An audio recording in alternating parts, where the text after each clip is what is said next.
came on perhaps a little bit earlier than you might have expected, but obviously good news. You looked like you had a point to prove.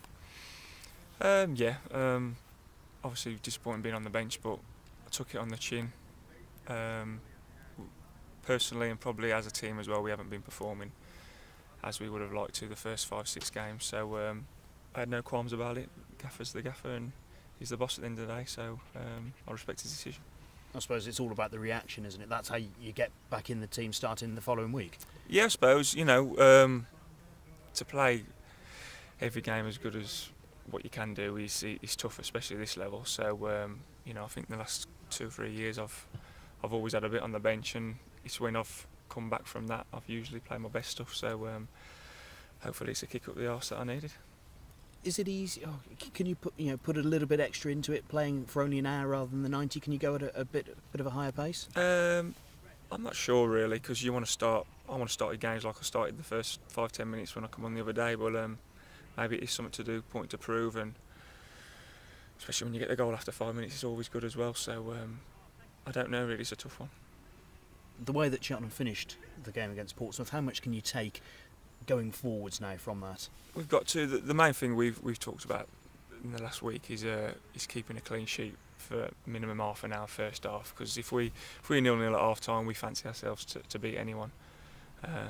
So if we're conceding after 4 or 5 minutes, it gives us a tough mountain to climb up really. So that's the main thing. I think we can always score goals. It's just the frailty of our not just defence, as a team defending at the moment that's costing us.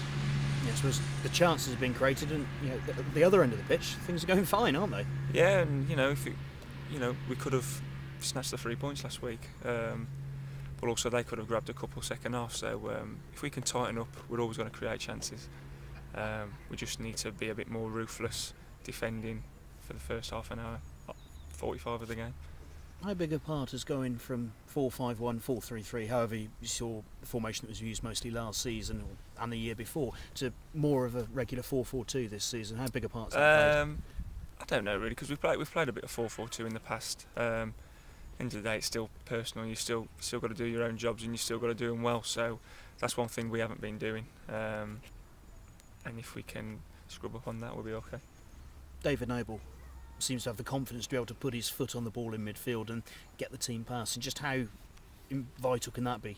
Yeah, definitely. He's kind of a mile-on figure really in terms of how comfortable and relaxed he is on the ball. And if you can get someone around him, it'd be a very good acquisition to our team. Yeah, I suppose it can spread through the team, can't it? Yeah, definitely. He's come in, played a game and a half, and he's already shown what he can do.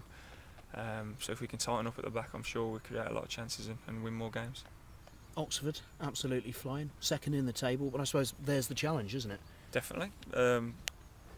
No team's unbeatable in this league, and it'd be a tough game for us on Saturday, and it'd be a tough game for them as well. After 90 minutes we're unbeaten in 2 now, and that's what we're trying to build upon really, positives, and try and go into that game as high as we can. And I suppose it's nearly a derby, so the intensity is going to be there. That's just going to add a little bit extra as well, isn't it? Yeah, definitely. Always good games against Oxford. Be a good crowd, and they'll be pumped up for it being top of the league at the moment. So or joint top, second, whatever. So it'd be a tough game, but looking forward to it. Thank you. Good luck. Russ, you must have been sat there on the bench Saturday, disappointed to have been left out, wondering when you were going to get a chance. Suddenly it came, and within a couple of seconds of going on, you lifted the whole crowd with that first challenge, didn't you? How good did that feel? Did you get that sense that you lifted the crowd with that challenge? Yeah, it's always good. A tackle or a shot that goes close or whatever. But yeah, I was disappointed on the bench, but I still wanted the lads to do well. It's a long season. Everyone's got to have a dip of form sometime or the other. So hopefully this is mine, and I'm back on track now. And as soon as we can start winning games, the confidence will flow.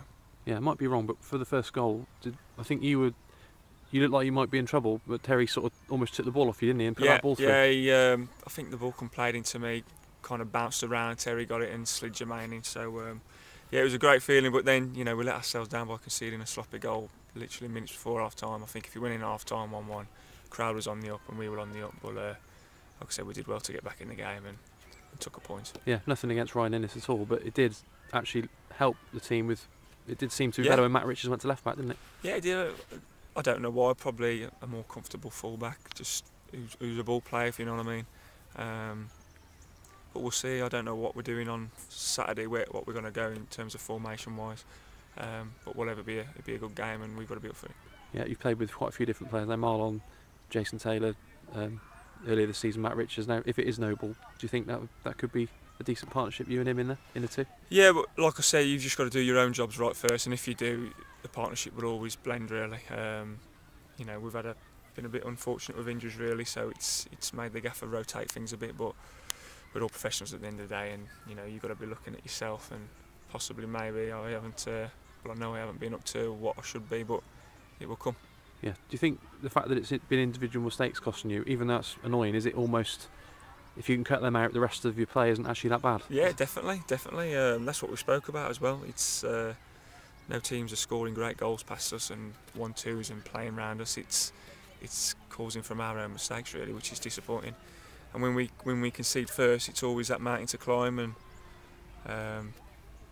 it's tough to get back in. But we've got to be mentally strong enough to turn it around. Yeah, you're still the team captain, obviously, just because you were on the bench for one game. But Scott Brown said he offered you the armband at half time, and you wanted him to keep it. So was there any particular reason for that? No, just he was a captain for the day, and that was it really. Like I've said before, there's about 5 or 6 captains on that pitch, and you need everyone. My game doesn't change whether I'm captain or not. So I thought Scotty did really well, and he's been great this season. We've got to follow his standards really. Yeah. Has the manager been using him, because he's praised him a lot in the interviews? Has he used him as an example of what everyone needs to step it up to? Yeah, well, not as an example, but his consistent basis of his performances really, and that's what we've got to do. Obviously, he knows at this level we're not going to play well every week, but he needs to play better games than not. Yeah. Cheers, Russ. All right.